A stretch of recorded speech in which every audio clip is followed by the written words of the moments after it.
গাছ কেটো না। তোমরা যদি গাছ কাটো তাহলে এই পৃথিবী উত্তপ্ত হয়ে যাবে। এই পৃথিবী বড় বড় বিপদের সম্মুখীন হবে। এই পৃথিবী বড় বড় বিপর্যয়ের সম্মুখীন হবে।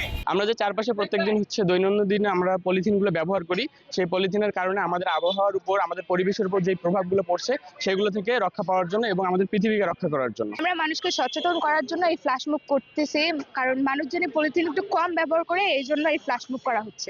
আমাদের পরিবেশ নিয়ে আমরা যে কতটা বিপদগ্রস্ত এবং আমাদের কিভাবে দিনে দিনে জলবায়ু পরিবর্তন হচ্ছে সেটা যেন আমরা বুঝতে পারি এবং মানুষ সচেতন হতে পারে, তার জন্যই আমাদের আজকে এই ক্লাইমেট ফ্ল্যাশ মব। জলবায়ু যে দিনে দিনে যে পরিবর্তনটা হচ্ছে, আমরা যে মানুষের কি কি কর্মকাণ্ডের কারণে যে যে কি কি পরিবর্তন হচ্ছে আমাদের জলবায়ু, এবং আমরা যে এতটা বিপদগ্রস্ত হচ্ছে এইসব কারণে, আমরা এইসব বিষয়ে মানুষকে সচেতন করার জন্যই আজকে আমরা এই আয়োজনটা করছি, যাতে মানুষ বুঝতে পারে যে আমরা কি কি আমরা কাজের মাধ্যমে আমরা পরিবেশটাকে কতটা দূষিত করতেছি।